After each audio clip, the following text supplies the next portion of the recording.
Hey, how you doing? Today we're going to try and answer the question, how old is too old to start grappling?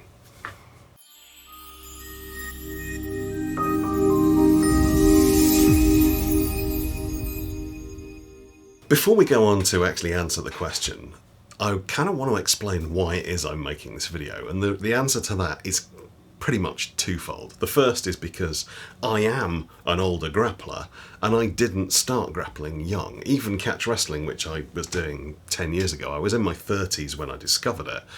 And you know, I didn't really worry about whether I was too old to start. I just did. But it was probably fair to say that some of the younger people who were doing it had some distinct advantages over me. I didn't really mind because effectively I decided that I just had to work harder, so that's what I did. But then suffering a fairly significant injury, having an enforced layoff for a number of years, has left me in the situation now where I'm effectively starting from scratch. I've got a lot of knowledge, but most of the physical abilities that I had, I've lost. And I've dabbled in Brazilian jiu-jitsu over the years. You'll see I've made videos about it in the past. As an art, I love it. But I've never really consistently thrown myself into it and actually dedicated myself to jiu-jitsu as an art. And that's something that I'm doing now, and I'm relatively new to that. That's been 3 or 4 weeks of training a few times a week, and I'm loving it. But I'm 48 years old, and I'm very much out of shape, and I'm certainly not finding it as easy as I would have done had I started in my teens or my 20s.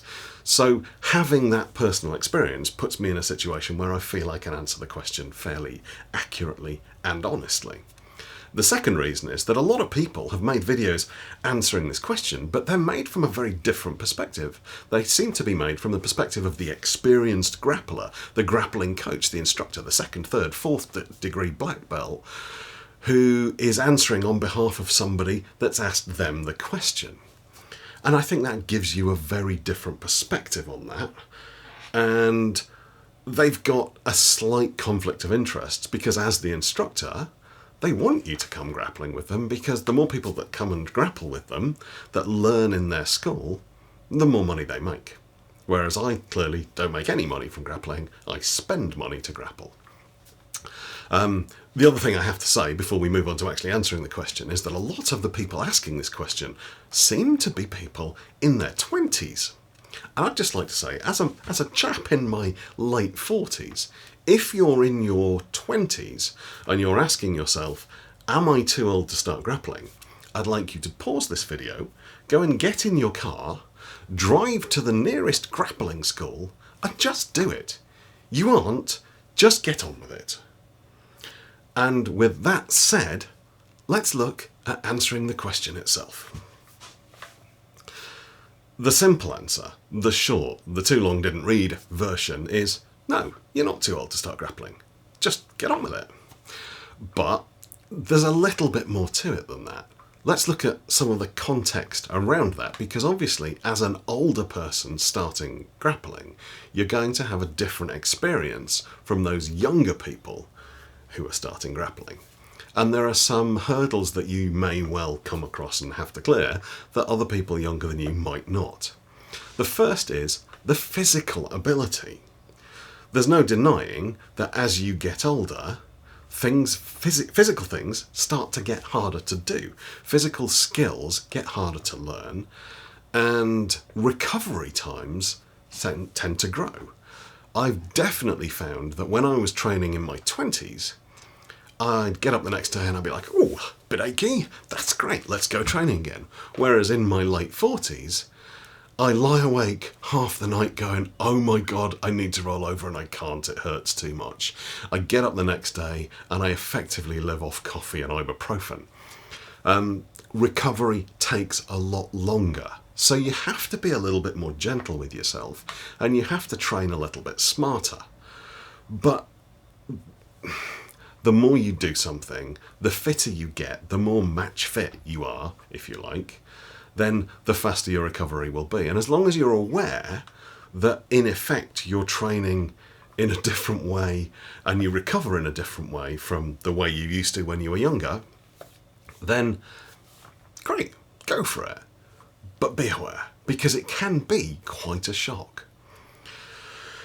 It's not just the physical aspect of training though. There's the emotional aspect of training as well, this kind of psychological thing that you have to go through.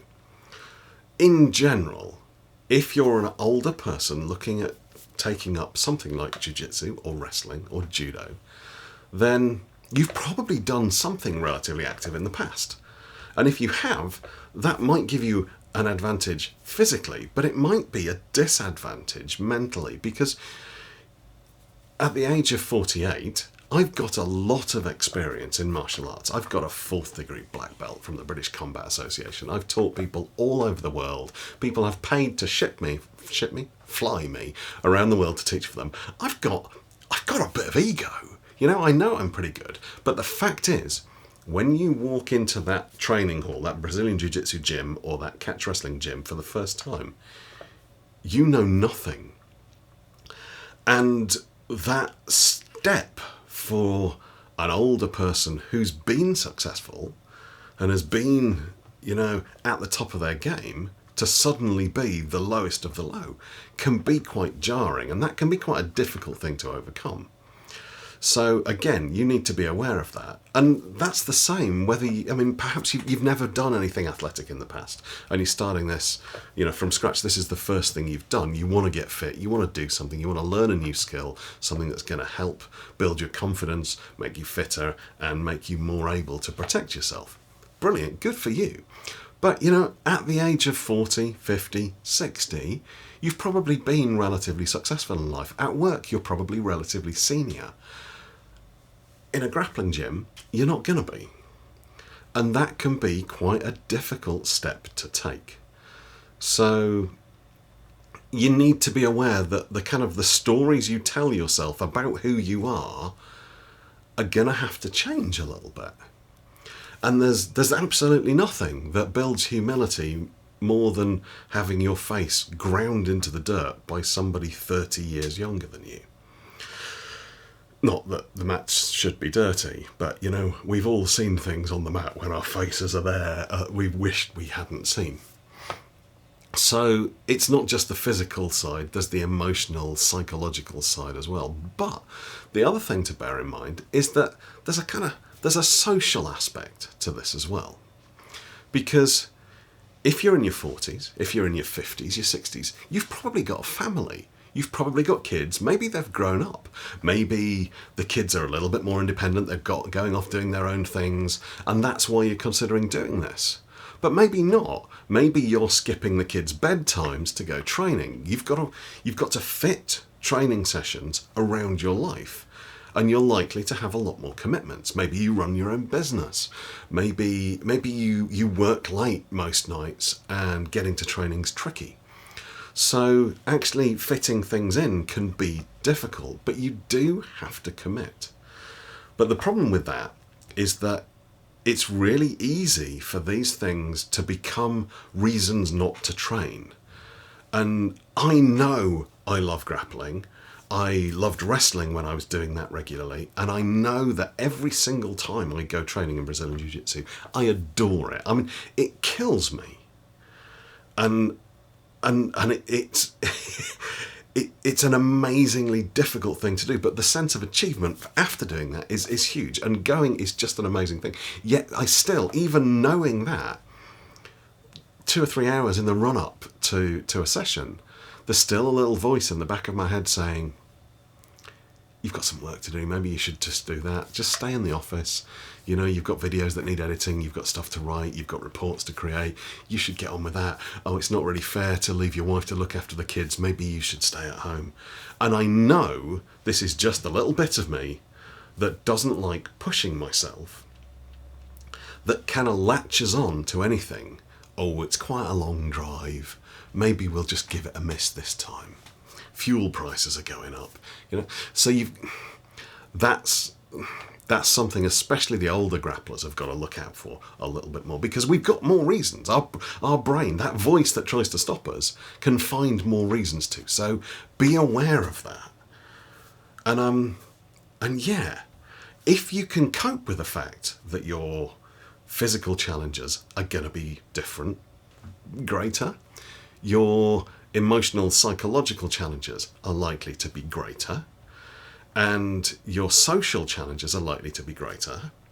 Then I can't recommend starting grappling enough. You know, yes, the best time to have started was 20 years ago, but, you know, the best time to start now is, well, now.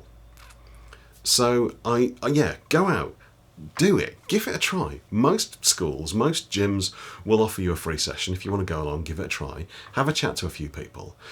And if you're carrying an injury, like some of us are, if you're really out of shape, just let people know, talk to them. Most people are really forgiving. The thing is, there's a real camaraderie you get from a grappling art as opposed to a lot of traditional martial arts, something where you're actually directly competing. Very similar in boxing, MMA, kickboxing, Muay Thai, things like that, where people are actually really pushing themselves and you're getting this proper resistance to the stuff you're trying to do from the person you're training with. It's proper competitive. But because of that camaraderie, people genuinely, almost always, there are exceptions, care about the people they train with. And you'll make some amazing friends very quickly. You'll develop bonds with these people. And it gives you something really in common that a lot of people don't have. And that in itself is hugely valuable, because nobody gets good at grappling without having first been crap at grappling. And if you can get through that stage where you are just being choked out, you're being pinned to the mat, you're lying there unable to breathe, thinking you're going to be sick in your own face because you're too tired to even roll over, get through that, it's an amazing sense of achievement, and that's something you can be really proud of. And everybody there has got through that stage. They've been the new person, they've been the unfit person, they've been the guy struggling, they've been the guy who's just had a horrible session and has been tapped out or choked out or submitted or armbarred or whatever again and again and again and again. Most of them have likely been injured and have come back from it. Don't let it stop you. So I guess, you know, after however long this video is, the answer to am I too old to start grappling is no. Be aware there'll be challenges, and be aware that you'll probably never be a world champion. But if you want to compete, the opportunities are there. You can compete at master level, you can compete at whatever belt grade you happen to be. But don't just sit at home, because you're never going to get better sitting at home. So go out, start grappling, and then send me a message and let me know how it went, whether you enjoyed it, whether you're going to stick with it. And I guess now it's over to you. So are you somebody that took up a martial art at an older age? I know quite a lot of my subscribers are. This is something we talk about in the comments quite a lot, that people have taken up arts a little bit later in life. And yeah, so get in the comments, share your story. And those of you who are still here right at the end of the video, fight team!